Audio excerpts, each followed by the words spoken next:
Hey, so guess what? Chicken butt. How's that, Ben?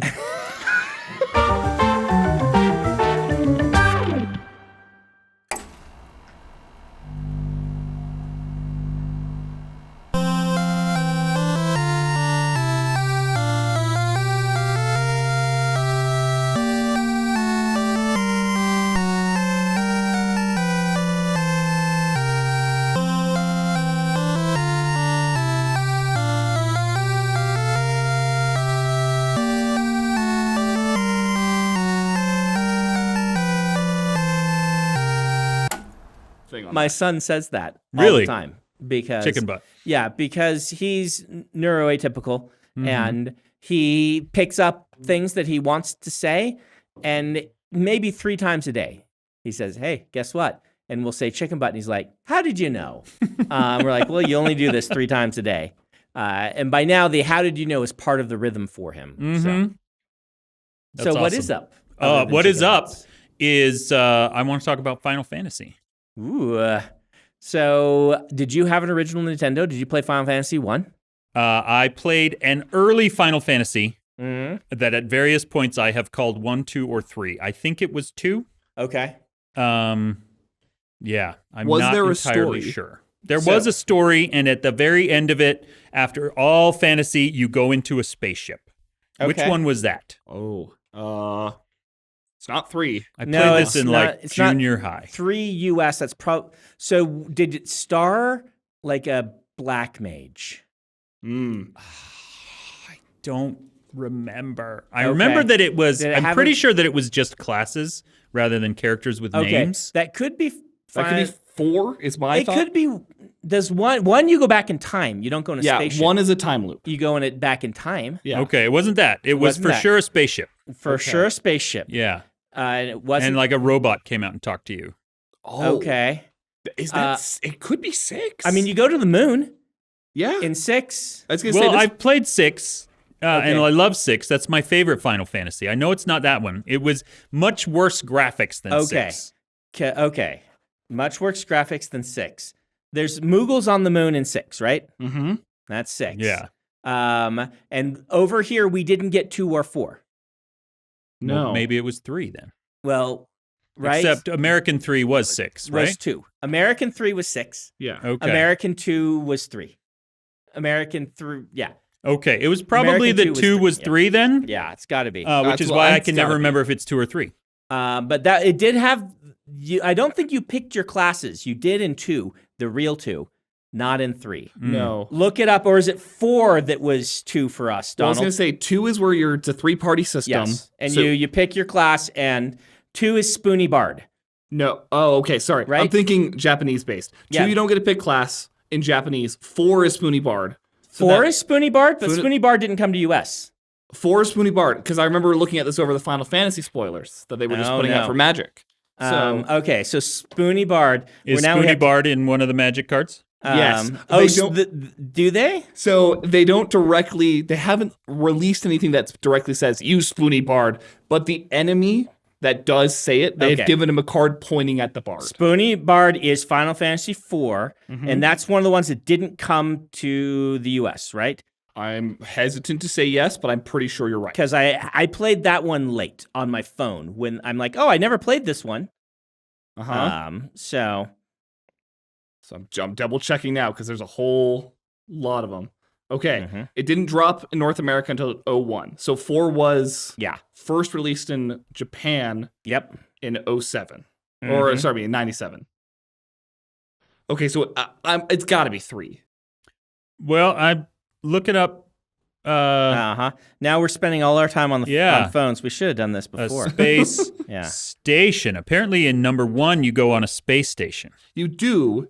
It's not it's not really a space I played station. 1 a bunch of times, and yeah, it's Because as I say, 1 is my favorite, so I know 1 very Mm-hmm. well.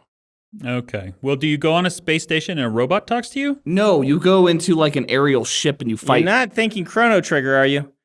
There's lots of robots talking to you in Chrono Trigger. That's true. I have played Chrono Trigger, but so long ago I can't remember anything about it. Mm-hmm. I don't know Anyway, I played one where you go on a spaceship. Okay. I think it's 3 because he's talking about the job system, kind Yeah. of. That's where it started. It's got to be 3. It's got to be. Right, because yeah. I think it's got to be 3. Yeah. I just Googled which Final Fantasy do you go on a spaceship? And I got their dumb AI thing that's like, there are 7 Final Fantasy games with airships in them. And I'm like, no, spaceship! So, anyway, I played that one. Okay, you played 3. I did. We're guessing that I is played 3. 3. Which is 2 in the US. Yeah. So I had an original Nintendo. Okay. After we spend 5 minutes trying to figure out which game. And I've told the story about buying that before. Yeah. I remember, like, there are certain life-changing events involving media that happen in life. One was Dragon Warrior for me. Okay. Which remind me what Dragon Warrior is. So Dragon Warrior was Dragon Quest in Japan. Okay. And it was the first JRPG, kind of, right? Google me on that and see if it's the actual first. Dragon Warrior? Dragon Warrior or Dragon Quest. I think it's the first RPG, like, ever. Okay. They invented, like, the modern RPG. You rested an inn to get your health back. You go out and fight, random encounters happen. And it was only one of you. There wasn't a party. Okay. And so you start with slimes. It's like the straight up modern JRPG. This is like, 1989 or something like that. Where this is sounding very Zelda-ish. No, because it's first person, right? Like, okay. Kind like of first a Bard's person. Are you talking Tale about kind of Dragon Stomper? Nope. Dragon Warrior. Dragon Warrior. In the US. Well, first person in, like, the fight scenes. It's like Pokemon. It's kind of first person. Pokemon's over the shoulder. Yeah. Like, there's a slime. Do you attack? Do you use an item? Do you run? Oh, okay. Like, that straight up thing. Not first person as you're imagining, like Doom.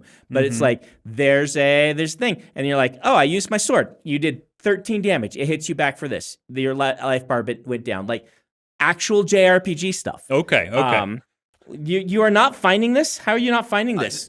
Because they claim a whole... Welcome to our episode of Everyone Looks Stuff Up Online.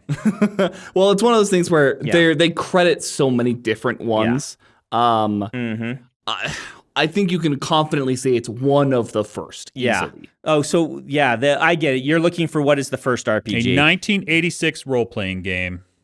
Dragon Quest titled Dragon Warrior when initially localized to North America. Correct. And that's why it's like there's so many you consider. I think you are safe to say that works. Okay. AI says, and we all love AI, the first JRPG is Dragon Quest.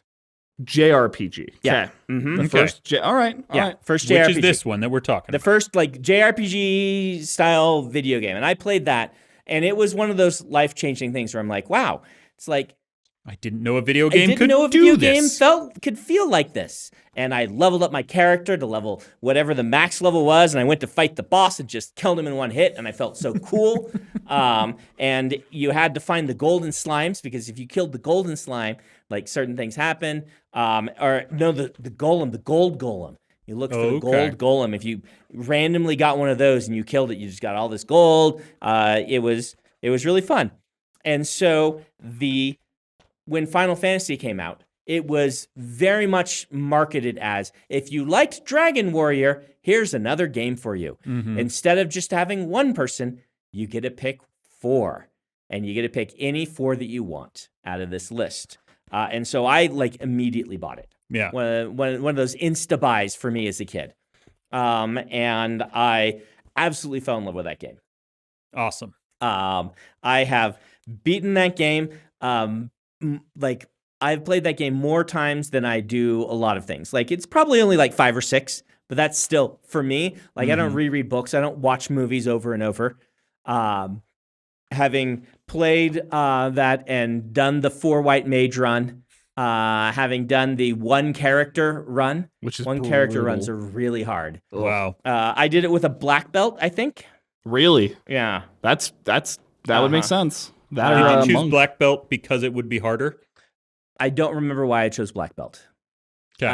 But I absolutely fell in love with Final Fantasy just right on the first get-go. And so any Final Fantasy game was an insta-buy for me. until Dark Souls came along and took your heart. And took my heart. Yeah. Okay. Mm-hmm. So you stopped playing Final Fantasy at which number? The one with lightning. So as the main character. 13? Oh, that was 13. Yeah. Yes. So, and I basically love every Final Fantasy before then and couldn't get into 13 and couldn't get into 15 with the boy band. Is it 15? It's 15 with the boy band. Yeah, I couldn't get into the one with lightning and the one with the boy band. Okay. Just suffering through menu-driven combat long enough to get engaged by the story stopped happening after 12 for me. Okay. Does that coincide with Dark Souls? It does. So once the new gameplay came out, the old gameplay didn't work. Once I could roll around and hit people with my swords and things. And I know that they tried that in 15 a little bit. But I have a deep and abiding love for all the previous ones, and I recognize that it is my taste changing, not them making bad games. Yeah, that has kept me from the 13 and 15. And 16 now, which is also trying to adopt a lot of that Dark Souls system. In 16 isn't out yet, though, right? 16 is out. So this was the most recent drop, and it's, as someone who is 100% at it, basically, it's a light Dark Souls. Okay. It feels very inspired by it. It's not as robust, not surprisingly, but it is very inspired. Is there any difficulty at all? Artificially, yes. Naturally, no. This is the problem, right? Yep. For me, and we're starting with the bad things. We'll just talk about what we loved. But what kept me was that the challenge was gone, and I felt like I'd done this so many times without the challenge. Even by 10 is my favorite. Even by the 10 era, I was starting to notice I wasn't having as much fun with the combat because it was so easy. And not all of them have it as obvious as happened with Final Fantasy 15, where I decided to see what happened if I didn't push a button when a combat started, and the combat was just won with me not pushing a button. Yeah. And I did that 3 or 4 times. I'm like, all right, if I don't have to play the game, then what is the point? The point? But from about 9, 10, and 12, you could just hold the button down and walk out of the room and come back and they've defeated the fight. Okay. And then that started to be bad for me. Well, and I will go ahead and jump in and say that I, as a person who does not look for difficulty as a game mechanic, I absolutely, there are games that I've played on easy mode just for the story. Right. But yeah, okay, but let's talk about good things. You say 10 is your favorite. Why is 10 your favorite? Couple things. Voice acting added to my immersion in such a way that the difficulty no longer quite being there, even though Blitzball is still pretty hard. What the added immersion of that. Following the story of 7 and 8 is a little hard. I love 7 and 8. Yeah. It's a little hard. And I like that both 9 and 10 were like, we did 7 and 8, angsty guy with sword, really well. We'll not do angsty guy with sword. Now, I have watched Ben play 8. I have not played it myself. Yes. But I do remember when it came out that a lot of people didn't like it as much. I loved it. You loved it. It's hard to follow up 7. But 8 feels like better refined gameplay from 7 in a lot of ways. 8 also, I think people don't like it because you also have they're doing a flashback sequence storyline while you're playing 8. And 8 had constant cutscenes. Yeah. And they were very pretty. They leveled up technologically a lot between 7 and 8. But lots of cutscenes. And that's a problem with some of the later ones too. Like 7, 8, 9, and 10, I really like the cutscenes. By 12, because I skip 11 because it's the MMO, and then 14 is the other MMO, right? Yep. Yeah. By 12, the cutscenes felt like they're interrupting the story rather than being, because no longer were we wowed by cool cutscenes. Yeah. By 12. 12 made up with it with excellent character writing. And so, but I just really liked the opener with like the Blitzball tournament, with the Apocalypse. Have you played 10? I have played 10. Yeah, it's the last one I played. I love that opening. It's my favorite opening. It starts with like the song, and they're all sitting around, and then you get your opening cutscene. It's fantastic, and then you're thrust into a world that feels like it actually works, and that's hard to do in a fantasy. And I feel like some of the other ones did this too, but 10, it came together the most. It had, games that people play using kind of fantastical technology and magic. It had like a reason why you're on, like fantasy jobs. Yeah. Like Yuna, her job is to put these spirits to rest so that monsters don't rise. You don't travel out of these places because monsters rise because people like Yuna haven't gotten to them and put them to rest. There's a reason why there's all these wandering monsters, why it's so dangerous, and you're on a quest to stop it. And it just felt, Titus felt like a very cool everyman jock who got thrown into saving the world. Yeah. And all those things came together and just really worked for me.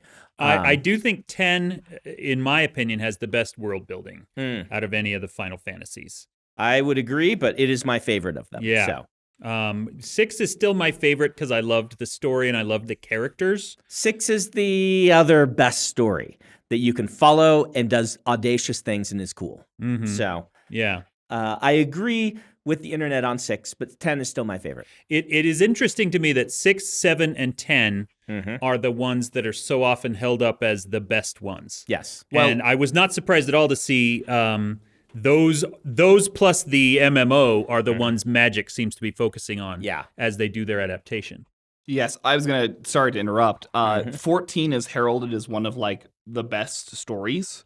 Especially the Shadow. And that's the new MMO, right? The new MMO for 14. Yeah. People love that. Yeah, people do love that story. So. I almost picked it up this week because I was looking for a new game, but it's an MMO you still have to pay for, and I'm too cheap to do that. That's fair. So I loved 3. I've never replayed 3. I should go back and replay 3. 3 is a grind. Is it a grind? Yeah. So the job system, and this is where I love that they introduced jobs because it's opened up all the other class kind of stuff. But man, 3 made you work for it. Okay. Yeah. Those old school RPGs, like I'm talking about Dragon Quest / Dragon Warrior. You walk out, you are strong enough to survive one fight with one slime.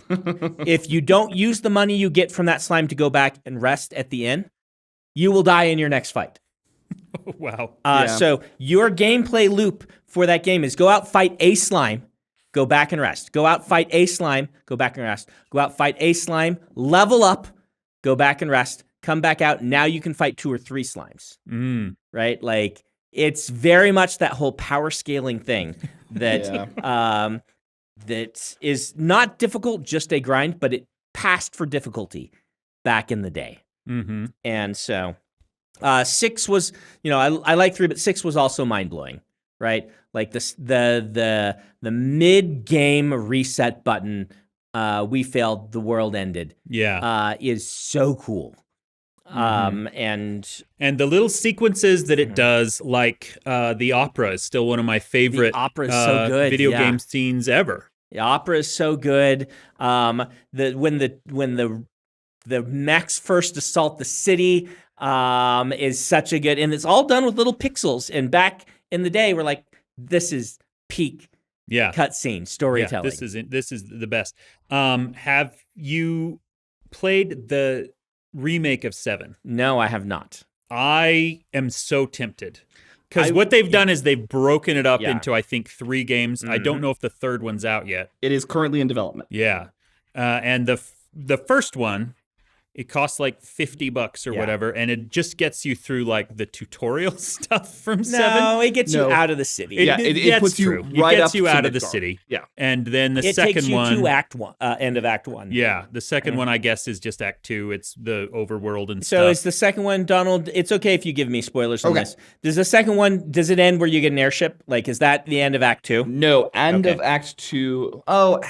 Yes-ish. Or is the end of it when a certain character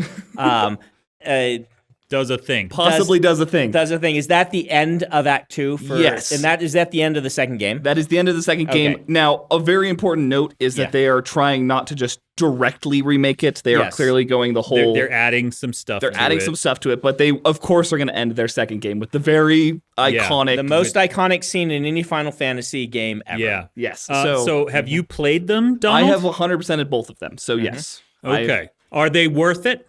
Well, having 100%ed them, I would argue so. The first game is like 20, 30 hours, if you're not being someone like me, and it's a great romp. It's a fun time, story's still great. I've heard that all the new stuff they added is noticeably weaker than the old stuff.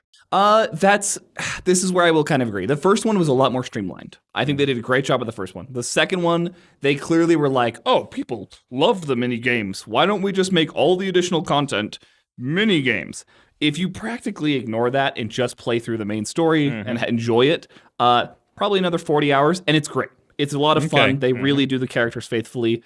I would not tell people to go and do all of the side content. It is fun, but it's a bit of a grind. If you like Gilgamesh, you would love parts of the second Final Fantasy VII Remake. But it's a good time. Tell me this. Okay. What levels? Do you go 1 to 99 in all of these games? No. Okay. So you go up to, in the first one, I think 40, if I remember correctly, if you're going for max. The second game starts you at 30. Okay. Because they're assuming a player has done that. And you can stop at 65 or 70 in the second one. Okay. So it's totally viable that they will do all three and then stitch them together in one release that you can play seamlessly. That is, I think, everyone's hope, and I would be shocked if they didn't. Okay, so I won't play it until that. I'll hold off until that happens as well. Because that sounds like a fun time for me. Playing through Act 1 and being done at 20 hours does not sound as fun to me. So part of the joy of the Final Fantasies is how long they take, and you can just lose yourself in them. But I want this to be super successful because I want them to make 6 and 10. I know. That's what I want, is I want them to do the full 3D remake of 6. That would be seeing so Kefka awesome. in all his glory. That's got to be the next thing that they do, right? Yeah, they wouldn't do 10. 10 doesn't quite need it yet. It does, but it doesn't. The question is, do you redo all the voice acting from 10? Oh. Right? I mean, they did it for 7. Well, I guess 7 didn't have voice acting. But 10's the first one with voice acting. Everything else is silent cutscenes. Oh, that's a good point. When did 10 come out? That's the big one. 10 came out... It's 01? Okay. So all the actors are going to be probably, 30 years older? I bet they redo it. I mean, Bender, he's still... What's his name? The guy who voices Bender. And a bunch of Simpsons characters. Yeah. Oh, I don't know. Yeah. But I know who you're talking about. He's been doing them forever. He's one John of the... Domingo. Yeah. Yeah. Joe DiMaggio. John DiMaggio. Yeah. John DiMaggio. He's really good in it. But they probably would recast at this point. And it would be hard to lose those voice actors. Yes, but the voice acting, as I go back to it and listen, pretty cheesy. And it's pretty early video game voice acting. Yeah. So I don't know that I would mind terribly, but I don't know. Did you ever play X2? I never played X2. I saw it and I thought it looked silly, but I've heard it still has a good story. I don't know. I did not last through X2. Getting on Steam, if you buy 10, X2 just comes bundled with it. Okay, because there's a time, X2 is very silly. There is a giving a person a back rub mini game. What? Yes. One of the evil ladies makes Yuna give her a back rub, and you have to mini game to give her a good back rub. Oh my word. And it was this is both silly and a little creepy. Well, that's the thing, is X2 looked not just silly, but very fan servicey. Yep. With Riku and everything. And so, the back rub minigame only reinforces my opinion. And I didn't last. And I think that's probably I don't know. It's decently far in the game where I'm just I'm done with this game. I was willing to give it a shot, but I didn't end up liking it. Yeah. I can understand, main character of 10, Yuna, well, I guess Titus is the main character, but because he says it's his story. But Yuna is like, been this priestess all her life, and her whole life has been consumed by her job. And I can understand that. Well, what do you take her next? Well, she's going to let loose a little. Mm-hmm. But in the story, she is a pop star, singer, treasure hunter. Yeah. With like almost no inhibitions. And it just feels like... It doesn't feel like her? It doesn't feel like her. It felt like, again, fan service her. Mm-hmm. Right? It's like, I understand that you guys really liked that she was like a demure priestess, and that's like a thing. What if you could dress her up in any clothing you wanted? From BDSM gear, vaguely, to whatever you feel like, and then, send her on quests, and she'll give back rubs to evil ladies. And just didn't work for me. Not enough epic fantasies include plot supporting back rubs. Yes. That needs to be a thing. Yeah. And I hear they undid the ending of 10. Oh, really? Which bugs me a little bit, because there are certain things, like, for instance, and again, we got spoilers for all of this. Mm-hmm. If they had Eris, because I still say Eris, even though the remake says they're Japanese. Aerith. Survive, I'd be fine with that, right? Mm-hmm. Like, or if they brought her back. Why? Because, like, she didn't fulfill a character arc. Sephiroth shows up and kills her. Mm-hmm. And it's shocking. And it is a cool twist. And, the game, you feel that you're missing her the entire story, right? Mm-hmm. But it's not like she fulfilled a character arc. It's not like bringing back the not Voldemort, the Emperor Palpatine after. Yeah, somehow Palpatine returned. Right. After Vader's whole character arc was about returning rebelling, right? Mm-hmm. And I feel like the end of 10, where Titus decides and decisions are made and certain things happen, that bringing that back is a bad idea. Mm-hmm. I like, yeah. Does that make sense? So yeah, it's funny you say that. Mm-hmm. Because of the Final Fantasy VII remakes, in the very end of the newest game, they have purposely left it incredibly vague. Okay, if Aerith actually passed away, in that they're going. Oh, really? Yeah, basically the last-ish cutscene is flashing between Aerith being unfortunately stabbed and not. There are multiple versions of it. They're clearly going for like a timeline disruption thing. Like, I would be perfectly okay with that. I don't think if you bring her back or don't have, like, we'll see. It's I liked how the first time we talked about 7, we really danced around the ending of Act 2, and now we're just out with it. I mean, I'd be shocked if the people listening to this. I mean, it's the most talked about ending in Final Fantasy. Yeah, and it might not be canon anymore. They might have the remake might change it. Mm-hmm. There are certain things that I think just work with resurrections, and certain ones that I don't. And I think that Final Fantasy. I didn't get to the end, but I think it resurrects Titus. So I'm on the wiki for that same thing. They, at the very last part of the story, they say players who achieve 100 completion see an additional reunion scene in Zanarkand, you guys know better than me, where the pair discuss whether he is truly real or still a dream. Well, he was a dream the whole time, so that's real for him. So, right. Yeah. Okay. Okay, so 6, 7, 10 are absolutely the historical standouts. Yes. Would you say that beyond those, 8 is your favorite? Beyond those, 12 is probably I like 12, better. Huh? In spite of Bunny Girl in Lingerie. I know nothing about 12. Which I wasn't and so... Bunny Girl in Lingerie makes me more interested in playing it, frankly. She's actually a pretty good character. But she is a very tall, high-heeled Bunny Girl in Lingerie. Okay. From a race of high-heeled, tall bunny girls who wear lingerie. Okay. As a racial trait. As a racial trait, it feels like. I like the character work in it a lot. Okay. And it did some cool things with gameplay. I do like 8. Mm-hmm. Don't get me wrong. The opening cutscene of 8 is very strong. And Gunblade is just cool. Yeah. And what's her name? putting a dog on her arm and shooting it as one of her weapons is pretty cool. Oh yeah. There's a lot of cool things, and I like the dual timeline thing that they do. I cannot make any sense of 8's story. But you know. But you then 12. Yeah, so in some order, 10, 6, 7, and then 12. Yeah. So 10, 6, 7, 12, 8 would be my ranking. Yeah, okay. I think so. As a top 5. Yeah, that would be my ranking. 1 gets a gold star for starting it off and being cool and being very replayable with different classes and things.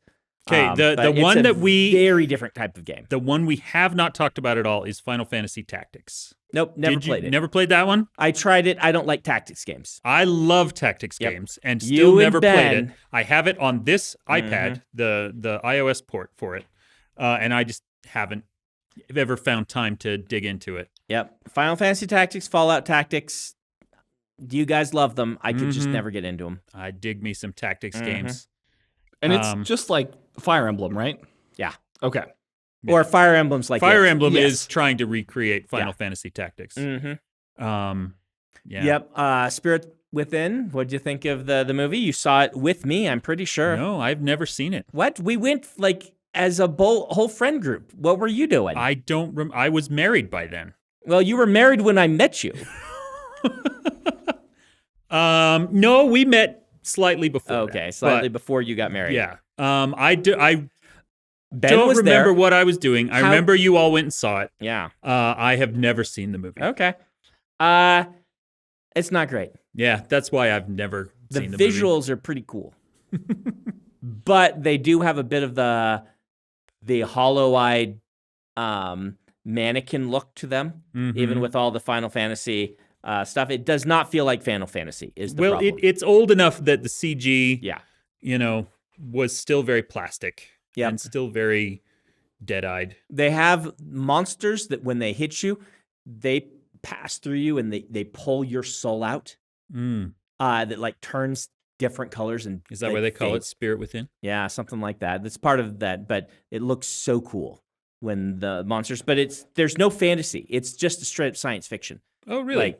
Space Marines and science fiction planet that they've landed on, and there's weird creatures, and it's it's not fantasy, and so, yeah, that's cool. I like the fantasy and science fiction combo that Final Fantasy does, and prior to Final Fantasy, I'd only ever seen it in Anne McCaffrey. Oh yeah, and I thought it was so wild. In fact, given the timelines, I probably discovered the combo in Final Fantasy before I realized that's what Anne McCaffrey was doing.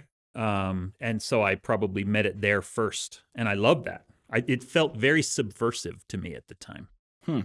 Donald, did you see Spirits Within or Spirit Within? No, the only Final Fantasy movie, I guess I've seen 2 of them. The Final Fantasy VII, Advent Children. Yep, and which is very good. I did like Advent Children. I saw it in theaters, actually. And then I saw 15. It's whatever King's Glaive, I think, that they did. Didn't see that. It's mediocre. Okay. I did not realize that Spirit Within had, Alec Baldwin, Steve Buscemi, Baldwin. Ving Rhames, Donald Sutherland. This has a huge cast. That's awesome. They were really banking on that movie. They'll launch a whole film studio for them, and they sunk a ton into it. And forgot that for a 2-hour film, you need a story that makes sense. Where we can play a 100-hour video game, the story doesn't make sense. Because the little stories make sense. The little stories make sense, and we're interacting with it constantly. Yes. And that the whole big thing is just kind of a soup of techno-babble gobbledygook. You still have a big monster to fight. And that big monster may have killed your friend Eris, so it doesn't matter what's going on with gene splicing and the perfect being. And the planet and the nature of the planet, it doesn't matter. We can kill that guy. Yeah. And he deserves it. And so, but the movie needs more than that. So. Okay. Sounds like I will not be watching it. You're a Final Fantasy person. You should watch it for history's sake. I watched the Star Wars Christmas special. You can watch Final Fantasy Spirits Within. You know what? You've told me. We have throughout this. We've mentioned Ben several times. Mm-hmm. He was involved in all of this. Yes, he will occasionally text me. Mm-hmm. Furious that we did not invite him to a particular episode. Oh, he's going to be so mad. This one especially, yeah. We should talk about Fallout next and not invite him. So there's two things I know about Ben. It's that he would be very annoyed to not talk about Final Fantasy and and Evangelion. We should do an Evangelion episode. Yeah, Evangelion episode and Fallout dual team. We'll talk about both of them. Is he a big Fallout guy? Yeah. Okay. Yeah. Yeah. Let's totally talk about all this without Ben. Ha ha ha.